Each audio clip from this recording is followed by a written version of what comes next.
That's right. I told you about SoundHound a little over a year ago, and it's up 170% from where it was when I told you about it. How did I know about it? I did it, my analysis. I went to their earnings call. I looked at their balance sheet, their income statement, and I determined they had a potential to grow and they would grow substantially. I've since listened to every quarterly earnings call, and I held until February of 2025. That's when I sold half of my position at a 311% increase from my original purchase price.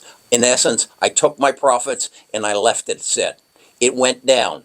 I'm still there. I just did my last earnings call analysis, and I'm ready to share that with you. What I want to do is send you a copy of this report.